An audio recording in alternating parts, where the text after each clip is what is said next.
ക്രിസ്തുവോ നാം പാപികളായിരിക്കുമ്പോൾ തന്നെ നമുക്ക് വേണ്ടി മരിക്കുകയാൽ ദൈവം തനിക്ക് നമ്മോടുള്ള സ്നേഹത്തെ പ്രദർശിപ്പിക്കുന്നു.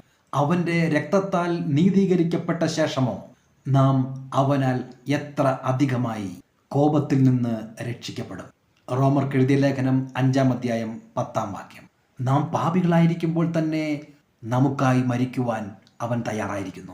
ജീവിതം നൽകുന്ന പാഠങ്ങളിലൂടെ ചിലത് പഠിച്ചു കഴിയുമ്പോൾ ദൈവത്തിലേക്ക് തിരിയുന്നവരായ നാമാണ് ദൈവത്തെ അന്വേഷിച്ചത് എന്ന് തെറ്റിദ്ധരിച്ചേക്കാം.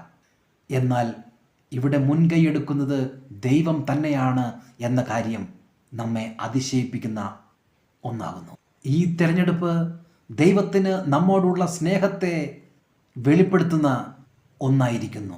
അബ്രഹാം പിതാവിനെ വിഗ്രഹാരാധികളുടെ കുടുംബത്തിൽ നിന്നും പേര് ചൊല്ലി ദൈവം വിളിച്ചിറക്കുമ്പോൾ നാം കാണുന്നത് അബ്രഹാം അല്ല ദൈവത്തെ അന്വേഷിച്ചത്, കരുണാമയനായ ദൈവം അബ്രഹാമിനെ തിരഞ്ഞെടുക്കുകയായിരുന്നു എന്ന്.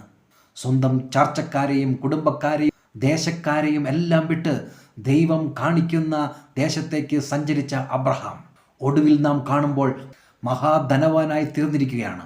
അവൻ്റെ സമ്പത്ത് വഹിക്കുവാൻ ദേശത്തിന് സാധ്യമായിരുന്നില്ല എന്ന് നാം വായിക്കുന്നു. നമ്മെക്കുറിച്ചുള്ള ദൈവത്തിൻ്റെ വിളിയും ഇതുതന്നെയാകുന്നു. നമ്മിലൂടെ ദൈവത്തിൻ്റെ മഹത്വം വെളിപ്പെടുത്തുവാൻ ദൈവം ആഗ്രഹിക്കുകയാണ്. അതിന് മറ്റാരും കാരണക്കാരാകുവാൻ ദൈവം അനുവദിക്കുകയില്ല. ദൈവത്തിന് തൻ്റെ മഹത്വം മറ്റാർക്കും വിട്ടുകൊടുക്കുന്നത് ഇഷ്ടമേ അല്ല. അബ്രഹാം പിതാവിനെ പോലെ വിശ്വസ്തയോടെ നമുക്കും ദൈവത്തോട് ചേർന്ന് നടക്കാം. നീതീകരിക്കപ്പെട്ട ശേഷം ദൈവത്തിൻ്റെ കോപത്തിൽ നിന്നും രക്ഷിക്കപ്പെടും എന്ന് നാം ഇവിടെ കാണുകയാണ്. പ്രിയരെ, ദൈവത്തിൻ്റെ കോപത്തെപ്പറ്റി ഒരു നിമിഷം ചിന്തിച്ചു നോക്കൂ. ആ കോപത്തിന് മുമ്പിൽ ആർക്ക് നിൽക്കുവാൻ കഴിയും? പാപത്തിൻ്റെ ലാഞ്ചന പോലും, സ്വയനീതീകരണത്തിൻ്റെ ഒരംശം പോലും നമ്മെ യോഗ്യരാക്കി മാറ്റുന്നില്ല. അവൻ്റെ കോപം, അതിൻ്റെ തീവ്രത നാം ചിന്തിക്കുന്നതിലും എത്രയോ വലുതാണ്.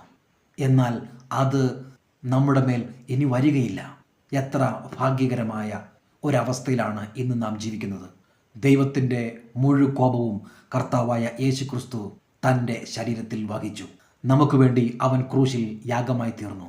അവനിലൂടെ സ്വർഗത്തിലെ സകല മഹിമ സമ്പത്തും ഇന്ന് നമുക്ക് അനുഭവിക്കുവാൻ കാരണമായി തീർന്നിരിക്കുകയാണ്. ഈ നല്ലവനായ യേശുവിനെ നമുക്കെപ്പോഴും ജീവിതത്തിൽ പിൻപറ്റാം.